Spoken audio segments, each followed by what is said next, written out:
Hello everyone, I'm Autobot Sonic the Telltale Gamer, bringing you something Telltale Games, Transformers, and more.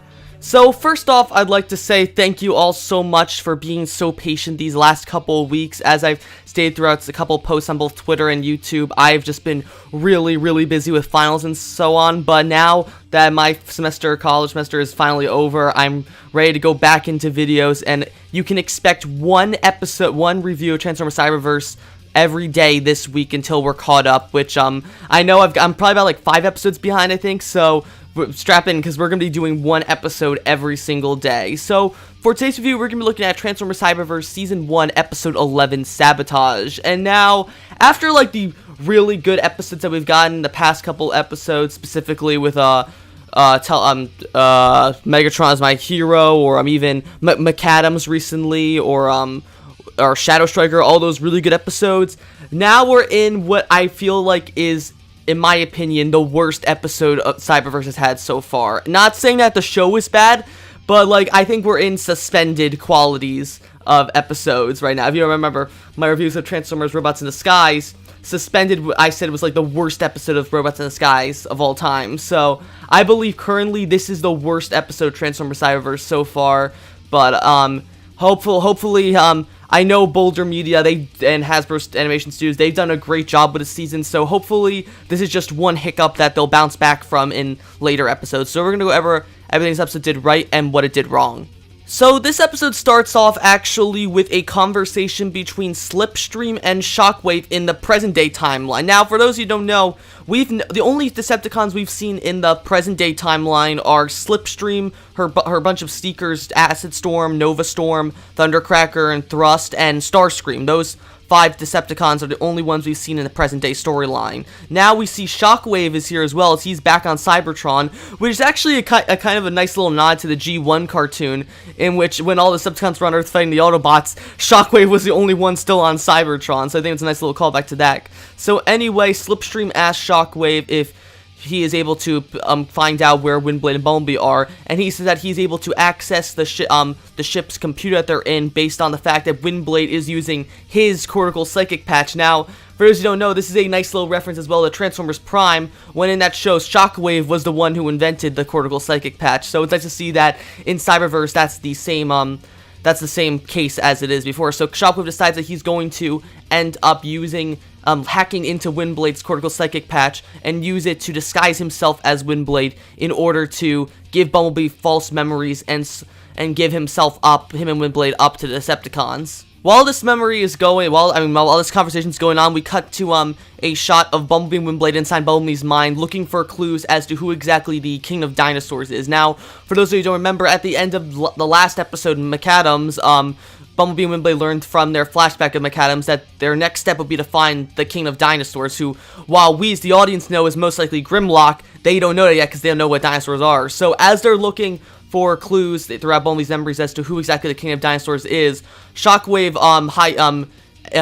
jacks into Bumblebee's memories and ends up forcefully ejecting Windblade from Bumblebee's mind and disguises himself as Windblade in this really obvious disguise of while his hologram is the same as Windblade's, his speech pattern is totally different from Windblade. So while Bumblebee is totally unaware that Shockwave has replaced Windblade inside his mind, Shockwave instructs Bumblebee to look at a new memory, which is one that Shockwave has designed specifically for Bumblebee's mind. So in this flashback, we see Bumblebee, Optimus, and a bunch of other Autobots on the Ark, now alongside one of them being actually Deadlock, who now has Autobot symbols. So essentially, while he's not officially called Drift, we could pretty much assume he's Drift at this point. So anyway, along with all these Autobots, Optimus announces to the rest of the Autobots and Bumblebee that that Teletran 1 has located the Allspark, which is kind of weird considering that even though we didn't learn this until as we saw, if you remember back at the end of episode 3, The Journey, Teletran 1 didn't discover the Allspark until after everyone went into stasis. So that's the first clue as to this memory being false, but Bumblebee doesn't pick up on that. So when Bumblebee learns that Teletran 1 has discovered the location of the Allspark, Bumblebee leaves the bridge of the Ark to go to a communications channel where he contacts Megatron and tells him and relays the same information to him, in which Megatron instructs Bumblebee to go and disable the the Ark's engine so that the Decepticons can catch the ship and get the Allspark for themselves. So Bumblebee is basically completely shocked by this. Well, he can't believe that he was a spy for the Decepticons, but Shockwave, as Windblade, tells him to keep going and that he needs to remember who he really is. So while Bumblebee is reliving this memory, you can't see the air quotes I'm doing, but while Bumblebee's reliving this memory with Shockwave, Windblade, who is just waking up after being kicked out of Bumblebee's mind by Shockwave. So as she tries to figure out what kicked her out of Bumblebee's mind, she realizes that the ship's autopilot is bringing Windblade to some unknown location, which reveals itself as this hangar where Slipstream, Thundercracker, and Novastorm are waiting for her. So they raid the ship and take Bumblebee, Windblade off and capture her, while Shockwave continues to read Bumblebee's mind and try to convince him that he's a Decepticon spy. So we then dive back into Bumblebee's head, where we see Bumblebee head to the Ark's engine room to try and disable it. At this point, he runs into this one weird two-headed Autobot named Rack and Ruin. I guess there are two Autobots considered a Rack and Ruin. I don't really know.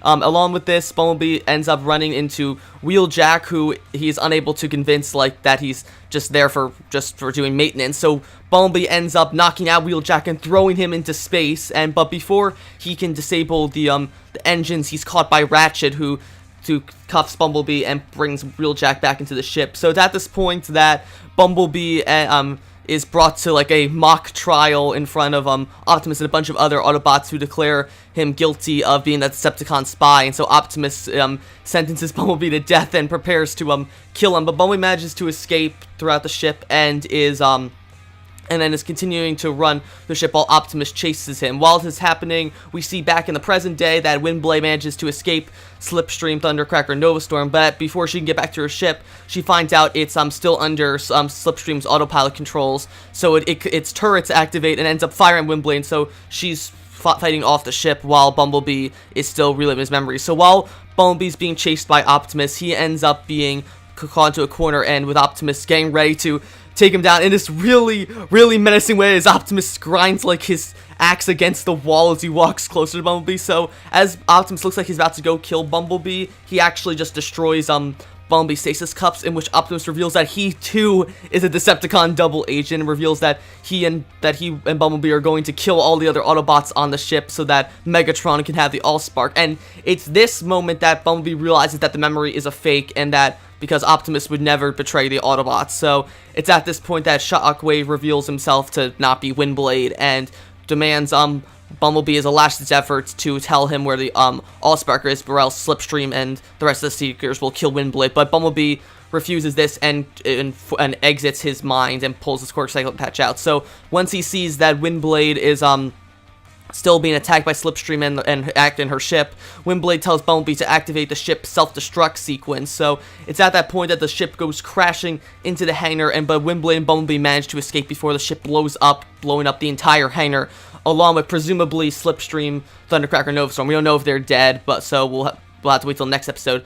After that, the hangar is in flames, and Bumblebee and Windblade manage to escape, but Windblade is upset now because that they don't have a ship to read Bumblebee's memories, so that they have no idea of finding where the King of Dinosaurs is. But of course, Bumblebee's just happy to be alive, and so the two just drive away from the hangar. Now we're gonna get onto the cons of this episode, really, and that's really basically the entirety of this the main plot of this episode, and that is of Bumblebee or Shockwave trying to convince Bumblebee that he's a Decepticon spy. So it's just the whole point. I understand it's supposed to be a kid's show, but really the whole setup of this memory is kind of insulting to viewers' memory or intelligence, in my opinion. So when you had all of these elaborate setups, we know from episode 3 that the Ark didn't discover the Allspark until after everyone was in stasis. So that should have been a red flag for Bumblebee as soon as he saw that in this memory that Optimus said that they just discovered the location of the Allspark. They never happened. That the last memory Bumblebee had was of him being put into stasis on the Ark. So that should have been the first red flag. Secondly, it's just the whole plot of Optimus being a Decepticon, really? And I understand that, that from Bumblebee's point, that yes, that would be the thing that causes Bumblebee to realize, oh, hey, this isn't a real memory. But still, in Shockwave's case, come on, Shockwave, you can do better than that, really.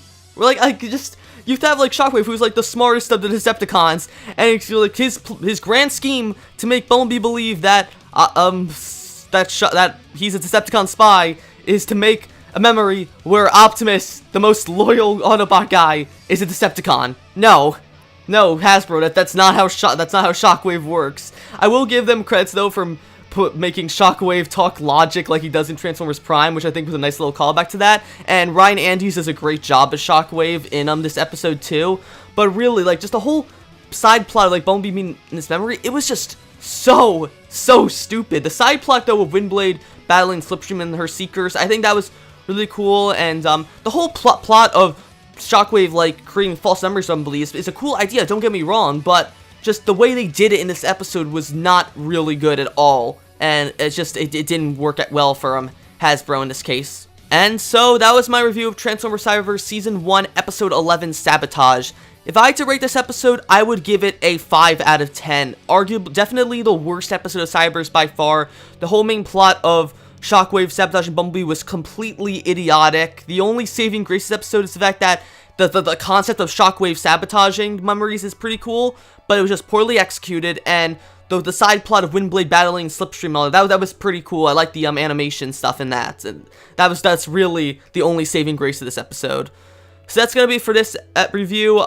This episode was supposed to come out last night, but it got delayed. By the time you're watching it, it'll probably be out on the 18th. So you can expect later today, I'll be back with the review of Episode 12, Teletran X. If you like this review, be sure to like, comment, subscribe, and I will see you guys later.